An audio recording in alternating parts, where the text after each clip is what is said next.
Hey, how's it going, guys? I just wanted to make a quick tips video. A lot of people have been complaining in Valorant recently about the recoil issue. Um, there's a lot of false information out there too, especially a lot of people concerned with the fact that the recoil is completely random. And while it is slightly true, it's mostly false.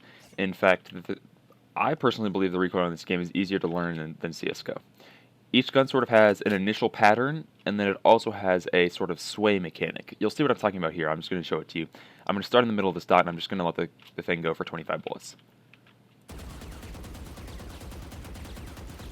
So at first it goes straight up, right? This is pretty easily controllable. Pull straight down, right? That's where most of those bullets are going to concentrate. And once you get hit about here, the gun has a sort of sway mechanic. You see the model is visibly moving left and right. And this movement is pretty constant. In fact, the movement there is what allows me to think that the recoil in this game is actually pretty controllable. Just kind of like in CS:GO, it has like crazy L patterns, cursive L patterns for the AK and stuff like that, and nobody is going to learn those patterns. They're just not going to. It's not viable to learn them straight up. So just like in this game, it's kind of the same thing. If we push this out to 10 meters, and I just let this spray go, you'll notice that soon I'm very easily missing. If this was the head of the target, right here in the center of this dot, kind of how it lines up with this dummy here, you'll notice that I'm soon very easily missing. And no player is just going to shoot like that, right? So the easiest way, in my opinion, to control is we notice that the first spray of this goes up and slightly to the left, or slightly to the right, my bad. So in order to counteract this, all you do is pull down to the left. And then when the sway mechanics begins, all you do is pull in the opposite direction. The spray has stopped moving vertically, you just pull in the opposite direction. It's honestly that simple. Like, watch. You can easily hit 23 out of your 30 bullets on a target if you just pull down to the left and counter this way. I'll show you here. You can keep it in this general area. If I do it on this spray test dummy right here, I'll show you the same thing. If you just move back a little bit here, we can do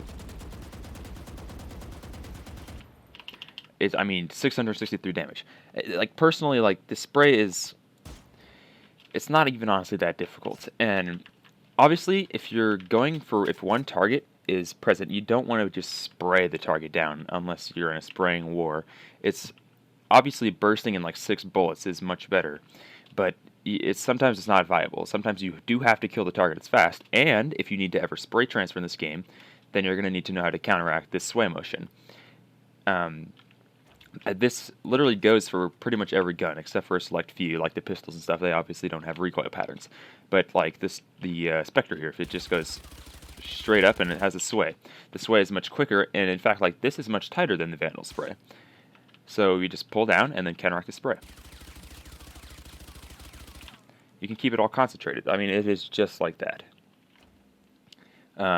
Let's just try it with the Phantom too. It sort of has the same thing going on here. It goes up and then sways. So you just pull down and counteract the sway.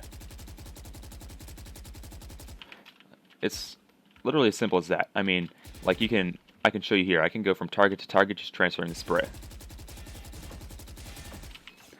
It's honestly not that bad.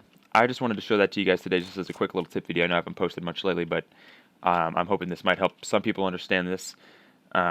Honestly, go into the practice range and test things out for yourself. It's the best way to get comfortable, it's the best way to learn new things, and it's the best way to get better at Valorant. Thank you guys for taking your time out of the day to watch this.